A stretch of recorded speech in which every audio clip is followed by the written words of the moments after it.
Can you hear me? I hope. So, good evening or morning. I don't know. I'm sorry. Here is night in Italy. I am Veronica Piacentini. I am enrolled in the Italian Civil Protection Department. And I'm trying to give you a brief overview of what we used to do in Italy in case of emergency in order to protect cultural heritage. And also what we are trying to do at European level, thanks to specific projects, European projects that have been founded in the past years and are founded also today. So my presentation will not focus on wood architecture and on tornadoes or fires. However, through my case study, which is the last earthquake that we suffered in Italy in 2016 in central part of Italy, I think that I could give some tips about the procedures and the methodologies that can be used in emergency in order to protect cultural heritage.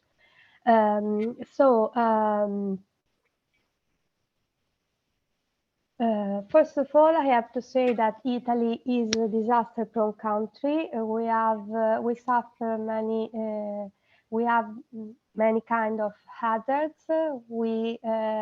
The half of our territory is exposed to high seismic risk.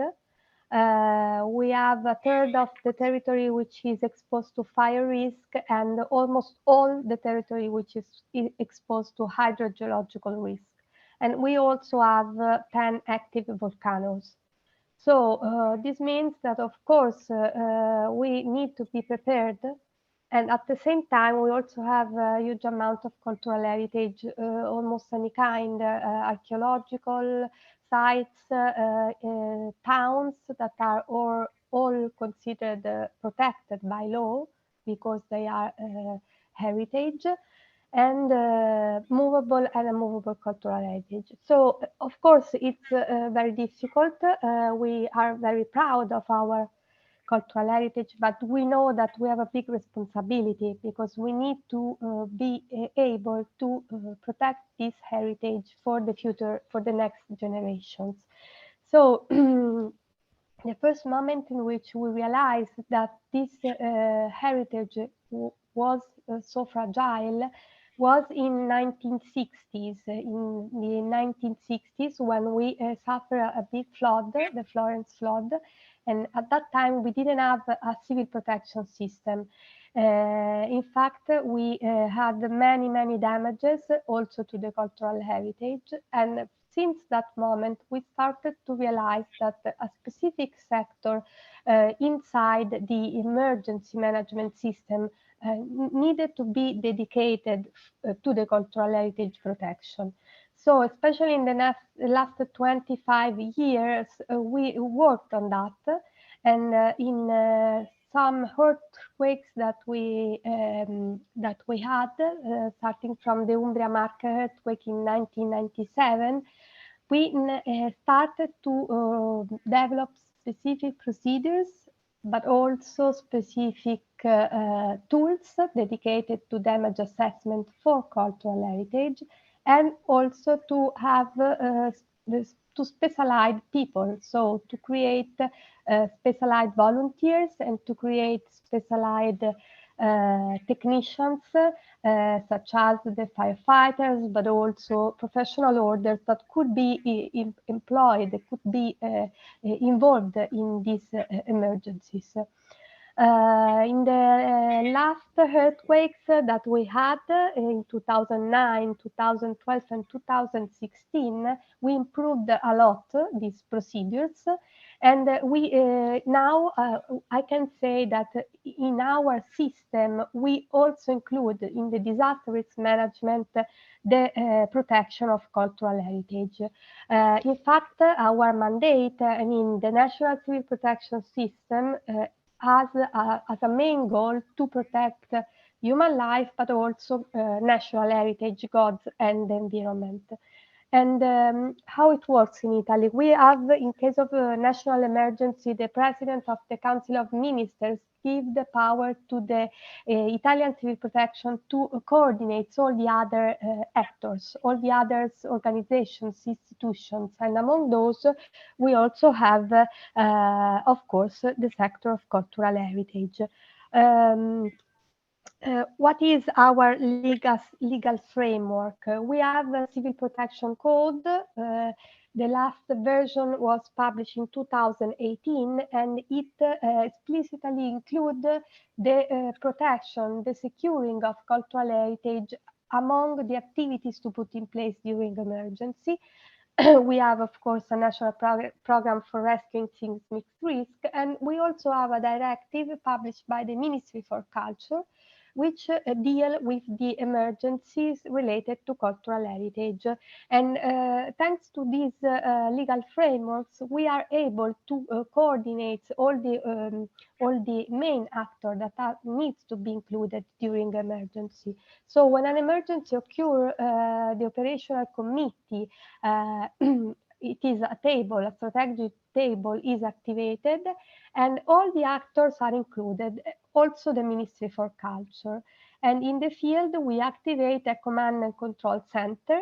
Inside this center, we work by sectors. If you see the picture in the right, this is one of the DCOMAC, how we call them, that we put in place during Abruzzo earthquake in 2009. And if you see, there are many tables. Each table is a sector, is a specific table where a sector of the emergency is taken into account. One of these is about the cultural heritage. So what we do is to activate this cell where all the main actors are included. So we have police forces, military forces, the civil protection specialized volunteers, firefighters, and then also the scientific community. And all those works together with the Ministry for Culture and the National Civil Protection Department. Now, what happened in the Central Italy earthquake was that this was not one earthquake, but was a sequence of earthquakes. There were many of them, and 4 of them were of a magnitude more than 5 or more. So the area was very big, 8,000 square kilometers, 4 different regions, 10 provinces, and 140 municipalities. There were many damages to the cultural heritage, and some of the municipalities, some of the towns were completely destroyed. So since the beginning, inside this command and control center that was activated in the field, as I was saying, divided by sector, we also activate a cell dedicated to cultural heritage. And of course, all the actors that we were seeing before were involved in this activity. Well, I have to say that each of them has a specific role, because in the same time we work on movable cultural heritage, but also on movable ones. And some of those actors are mainly involved in movable cultural heritage activities, in particular civil protection specialized volunteers and police forces. So we have the Carabinieri that are specialized for this. And some others are dedicated to immovable cultural heritage. So we have firefighters, we have that are very specialized also in dealing with cultural heritage, and we also have the scientific community. And it is important to say also that in all the activities that we put in place, we involve people that are trained.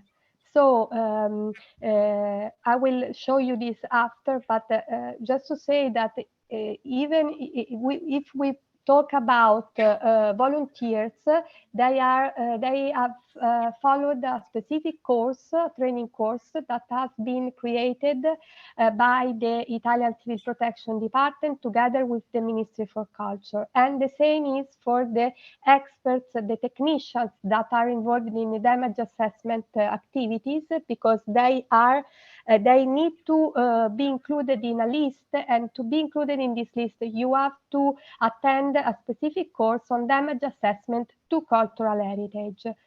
So these are the activities that usually are put in place during emergency. Of course, the collection of reports from the territory, the damage assessment of immovable cultural heritage, where in this damage assessment, of course, also the damages to the movable gods that are included inside these buildings are noted.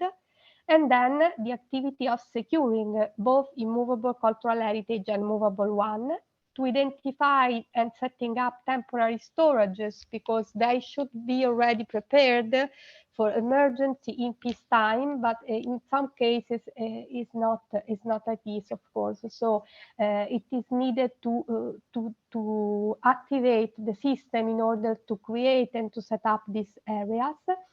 And then protecting cultural heritage using temporary coverage and securing cultural heritage rubble, which is very important for the phase of the reconstruction, the following phase. We also deal with considering the impact on intangible assets. I saw that you already had a chance to talk about that. Of course, it is very important because this is the way to help the community to restart, trying to reactivate the intangible tradition, the religious aspects of their community, which are the aspects that give the identity of these communities. For both movable and movable cultural heritage, we have specific damage assessment forms, many of them. Some are for the preliminary damage assessment, others are for detailed assessment. And as I was saying, when we include the scientific community, this is important because they can support the damage assessment of immovable cultural heritage and also the securing. But they are included in a list of experts that have been trained for this. And the same is for volunteers. The volunteer organizations of the civil protection dedicated to the cultural heritage can support the Ministry for Culture in some specific activity, such as setting up the warehouses and laboratories, support the selection of cultural heritage rubble, and support the securing of movable heritage by helping in preparing the working areas, in packing, and in the transportation of these gods.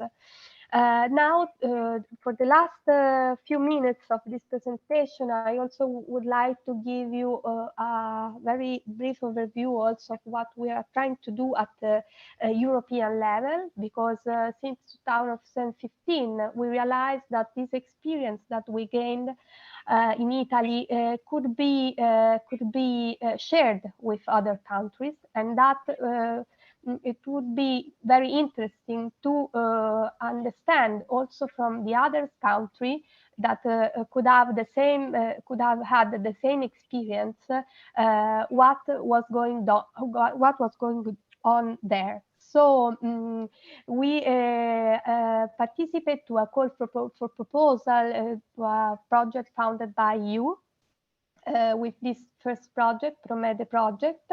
And then after this, we kept going with this sector of trying to improve the response of the national systems in protecting cultural heritage during emergencies. And in particular, we started to work in another project, which is ProCulture, that has just ended in December 2021. And this project was the opportunity to work together with Spain, with France, with Turkey, and also with the help of ICCROM, to try to create a common methodology, to create a common language, to share it in order to create an asset, so a capacity made of teams and experts to be ready to be involved during emergency in international context for the protection of cultural heritage.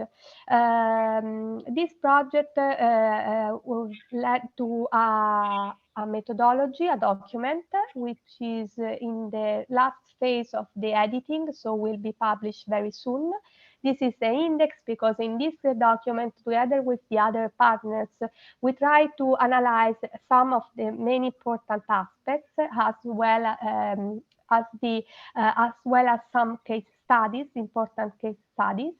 And we started from considering how the institutional framework should be considered. So who were the actors to be involved and how they should coordinate themselves.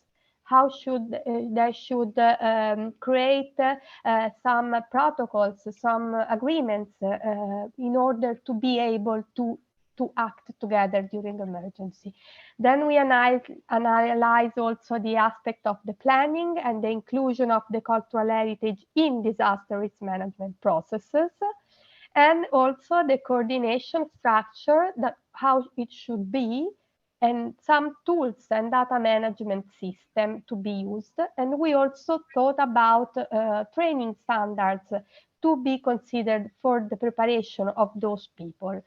So, for example, of course, we gave some indication in this document about how to coordinate the structure for intervening in cultural heritage emergency, in the preliminary actions, the first on-site actions, and the actions while the emergency is in progress.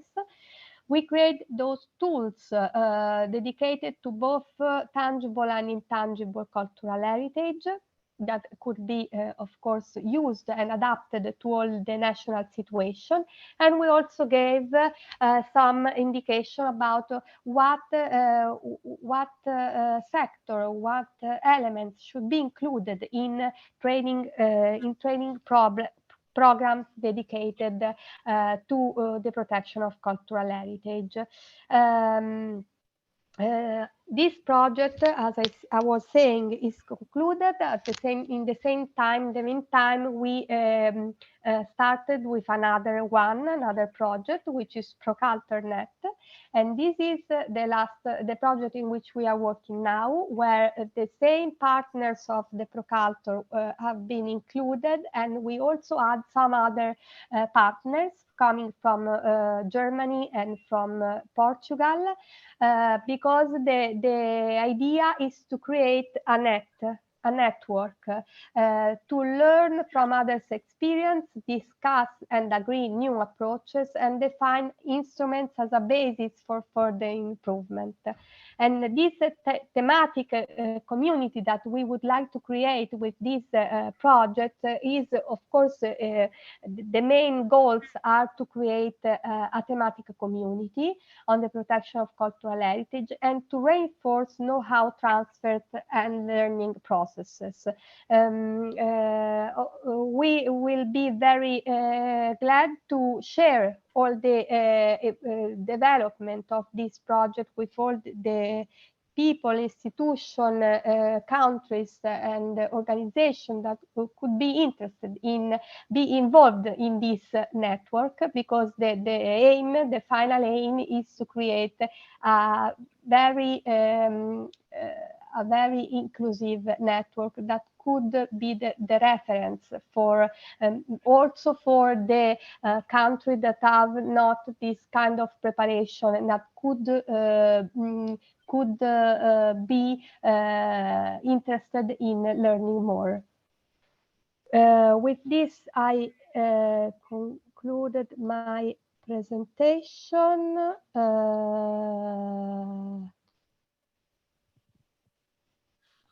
Thank you very